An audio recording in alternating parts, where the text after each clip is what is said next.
নমস্কার বন্ধুরা, আমি প্রিয়াঙ্কা। আমার চ্যানেলে আপনাদের অনেক অনেক স্বাগত।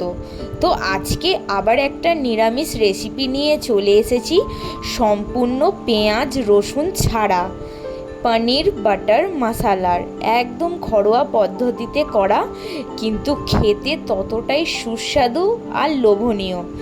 রুটি, লুচি, নান, কুলচা যার সাথে খাবে তার সাথেই কিন্তু জমে যাবে। ভিডিওটি স্কিপ না করে সম্পূর্ণ দেখুন।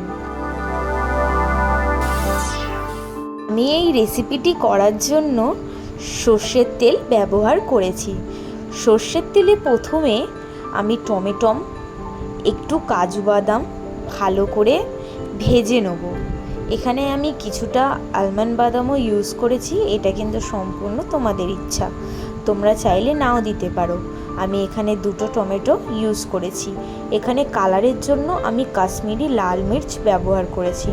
তোমাদেরকে কিন্তু টমেটোটা চাপা দিয়ে দিয়ে ভালো করে নাড়তে হবে, দেখবে তার মধ্যেই কিন্তু টমেটোটা একদম গলে গেছে। আর টমেটোটাকে কিন্তু আমাদেরকে ভালো করে গলিয়ে মিক্সিতে গ্রাইন্ড করে নিতে হবে সম্পূর্ণ মশলাটা। এই রেসিপিটি করার জন্য বাটার খুবই ইম্পর্টেন্ট, তাই দেখো আমি বাটারের পরিমাণটা একটু বেশি রেখেছি।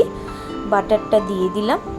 বাটারটা সম্পূর্ণ গলে যাওয়ার পর এখানে আমি সামান্য জিরে দিলাম। জিরেটা ভালো করে ভাজার পর আমি এখানে কালারের জন্য কাশ্মীরি লাল মির্চ ব্যবহার করেছি। এটা কিন্তু মাস্ট, এটা যদি আগে তেলে দিয়ে দাও তাহলে কিন্তু কালারটা খুব সুন্দর আসে। দেখো মিক্সিতে একদম মশলাটা বেটে নিয়েছি, আর মশলাটা কিন্তু কতটা একটা ক্রিমি টেক্সচার এসেছে আর কতটা সুন্দর লাগছে। ভালো করে কিন্তু নেড়ে নিতে হবে। দেখো বন্ধুরা, কালারটা বুঝতে পারছো কতটা সুন্দর এসেছে। ব্যাস, এবার কিন্তু তোমাদের লো ফ্লেমে কুক করতে হবে।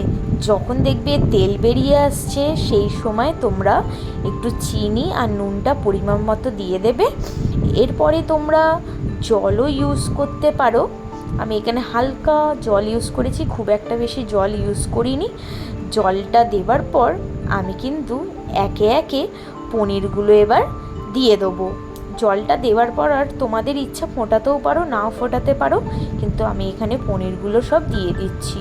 আমি এখানে পনিরগুলোকে ভাজিনি, সম্ভবত এই রেসিপিতে পনির খুব একটা ভাজে না, তাই জন্য আমি এখানে কিন্তু পনিরগুলোকে রয় দিয়েছি। তোমাদের যদি ইচ্ছা হয় তো তোমরা পনির ভেজে নিতে পারো। দেখো বন্ধুরা, আমাদের রেসিপিটি কিন্তু কতটা লোভনীয় আর কতটা টেস্টি লাগছে। ওপর থেকে কিন্তু বাটারটা দিয়ে দিল, এতে কিন্তু খেতে খুবই সুন্দর লাগে। ওপর দিয়ে একটু কাসুরি মেথি দিলে এর তো কথাই আলাদা। তো বন্ধু, আমাদের রেসিপি কিন্তু একদম রেডি। এবার তোমরা সব রকম রুটি, লুচি যা দিয়ে তোমরা উপভোগ করতে পারো। ভিডিওটি ভালো লাগলে অবশ্যই কিন্তু চ্যানেলটা সাবস্ক্রাইব করে পাশে থাকবে। বন্ধুরা, ভিডিওটি সম্পূর্ণ দেখার জন্য সকল বন্ধুদের অনেক অনেক ধন্যবাদ রইল। পরের ভিডিওতে আবার দেখা হচ্ছে। Bye bye.